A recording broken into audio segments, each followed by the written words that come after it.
So no, I mean, I think we were pretty targeted as to what we were making. From a vibrant child actor to a celebrated director, Ron Howard's significant rise to fame and fortune has been nothing short of astonishing. But with his legacy on the line, fans and loved ones alike are left grappling with the looming question: who will inherit Ron's vast wealth and fill the immense void he will leave behind? The suspense builds as the days go by until finally the truth is revealed in a twist that makes his family cry. Join us as we uncover how Ron Howard's struggles and great quest for wealth puts his family in dismay and tears. Before we dive into the disturbing issue in Howard's family, it is necessary that we examine how Howard got so much fame and wealth. Starting as a child actor, it was as if Howard was pre-groomed for his destiny when he was born in Duncan, Oklahoma on March 1, 1954, as the first of two sons to Rance Howard, who was a versatile director, writer, and actor, and Jean Spiegel, who herself was an actress. He has ancestry that stems from German, English, Scottish, Irish, and Dutch origins.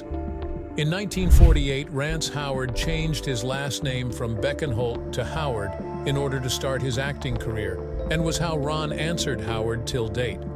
Howard began as a child actor when he had his first credited film role in The Journey in 1959. He was also on the CBS anthology series The DuPont Show with June Allison, appearing in the episode called Child Lost. Furthermore, he also starred in the famous show The Twilight Zone on the episode Walking Distance, and played the recurring character Stuart, a friend of Dennis, in multiple episodes of the first season of Dennis the Menace sitcom. Additionally, Howard was involved in various episodes in both the first and subsequent seasons of The Many Loves of Dobie Gillis. He was acknowledged as Timmy, although not officially credited, in the episode Counterfeit Gun, the second episode of the fourth season of the TV show Cheyenne, which was broadcast in 1960. In that same year, Howard was given the part of Opie Taylor in The Andy Griffith Show. Throughout the entire 8 seasons of the series, he acted as the main character's son, played by Andy Griffith, using the alias Ronnie Howard. The sitcom was known for its classic and wholesome nature. Even though it was located in a contemporary setting, it evoked a vibe that seemed to be from a different era, particularly the 1960s. Noteworthy actors like Don Knotts, Francis Bavier, and Jim Nabors were part of the cast. The show received numerous Primetime Emmy Award nominations, with 3 for Outstanding Comedy Series, but it was beaten by The Jack Benny Show in 1961, The Bob Newhart Show in 1962, and The Monkees in 1967. Recounting one of his scenes from Happy Days, Richie, played by Ron Howard, takes a ride on Fonzie's motorcycle. Do you know that he didn't just get to this position, it was his part in an episode of Love American Style called Love and the Television Set eventually landed him the role of Richie Cunningham in Happy Days. Since then, he has played the nice and traditional character, in contrast to Henry Winkler's cool character Arthur Fonzie, the Fonz Fonzarelli. While working on Happy Days, he developed a close relationship with Winkler both on and off camera. Howard left Happy Days to focus on directing movies before Season 8 started in 1980, but he did come back for some guest appearances in Season 11. Speaking of directing, that seems to be one prominent career of Howard that fetched him massive wealth. Don't be in a rush to know about that, as we're not done yet with his acting career. In the 1972 version of The Music Man, Howard played Winthrop Peru, a child known for his lisp.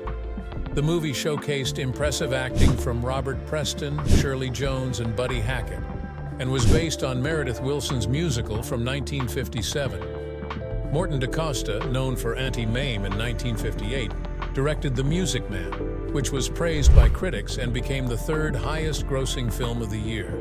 It received 6 Oscar nominations, with 1 being for Best Picture. In addition, Howard appeared in the 1963 movie The Courtship of Eddie's Father with Glenn Ford and Shirley Jones.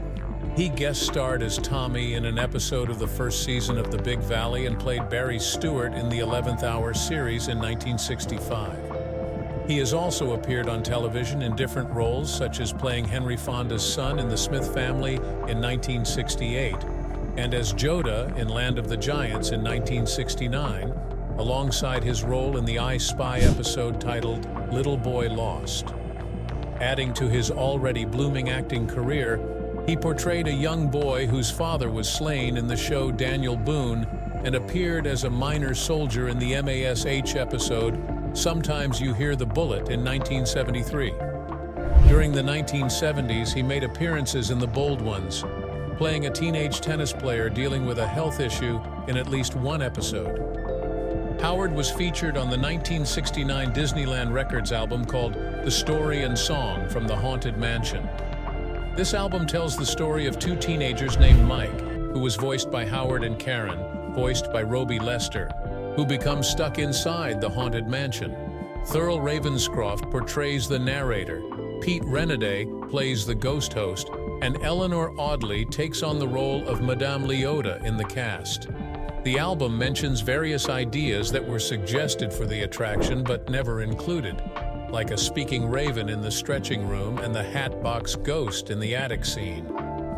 By 1998, it was released again as a spooky night in Disney's Haunted Mansion on cassette, with a CD version following in 2009.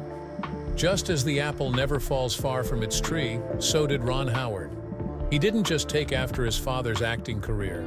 He extended it to directing. It was an explosive wealth moment for him. Although he wasn't prepared for such an outburst, he did manage it well.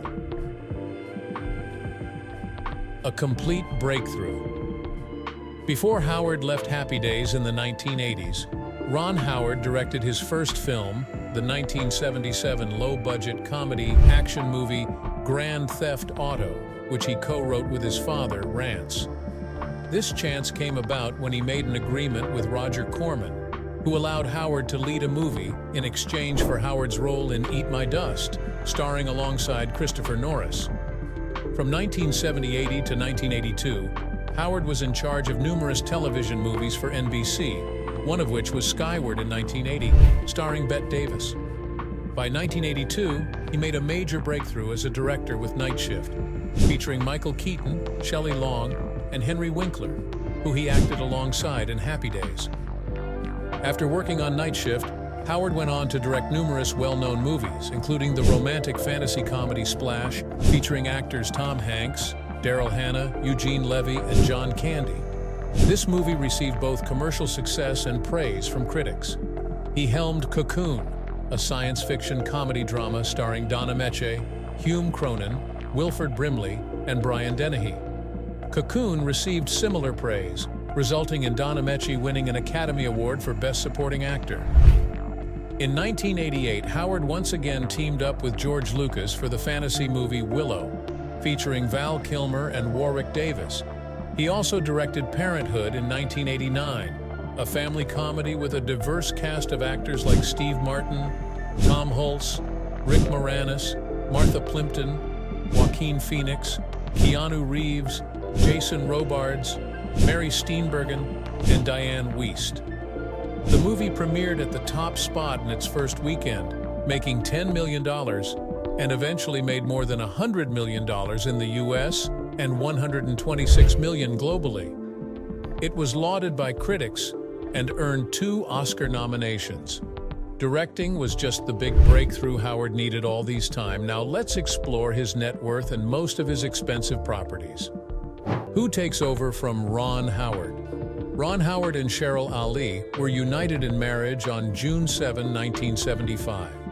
Cheryl, now known as Cheryl Howard, has established herself as a prominent writer. The couple are the proud parents of 4 children, with their eldest, Bryce Dallas Howard, following in her father's footsteps as a distinguished actress and director. Bryce has cultivated a remarkable career, both starring in and directing several successful films. The Howard family enjoys a respected status within the entertainment industry, with each member making noteworthy contributions to film and television. But the question still arises, who will take over from Ron Howard? There are speculations about Bryce Dallas Howard taking over from her dad. Bryce was born on March 2, 1981. She is Ron's first child and currently following the footprints of her father. She is a prominent American actress and director. To meet the heights of her father, Bryce pursued her acting education at the Tisch School of the Arts at New York University. Her portrayal of Rosalind in a 2003 staging of As You Like It garnered the attention of director M. Night Shyamalan, who subsequently cast her in the role of a blind girl in the thriller The Village, and as a naiad in Lady in the Water. In 2006, Bryce's performance in Kenneth Branagh's adaptation of As You Like It earned her a nomination for a Golden Globe Award. She later took on the role of Gwen Stacy in Sam Raimi's Spider-Man 3. Her filmography continued to expand with her portrayal of Kate Connor in Terminator Salvation and Victoria in the Twilight Saga, Eclipse. Howard established her status as a leading actress with her role as Claire Dearing in the highly successful Jurassic World trilogy from 2015 to 2022. Her other notable works include appearances in Pete's Dragon and Rocketman. Bryce also made her directorial debut with the documentary Dads in 2019 and directed episodes of the Disney Plus series The Mandalorian from 2019 till now, and the Book of Boba Fett in 2022. As the richest child of Howard with a net worth of close to $100 million, and the one with the most visibility in the spotlight, everyone presumes that she's in the better position to take over from her father, hoping that she will do better than he did. If you enjoyed this video, like and subscribe, and also click the next video shown on your screen.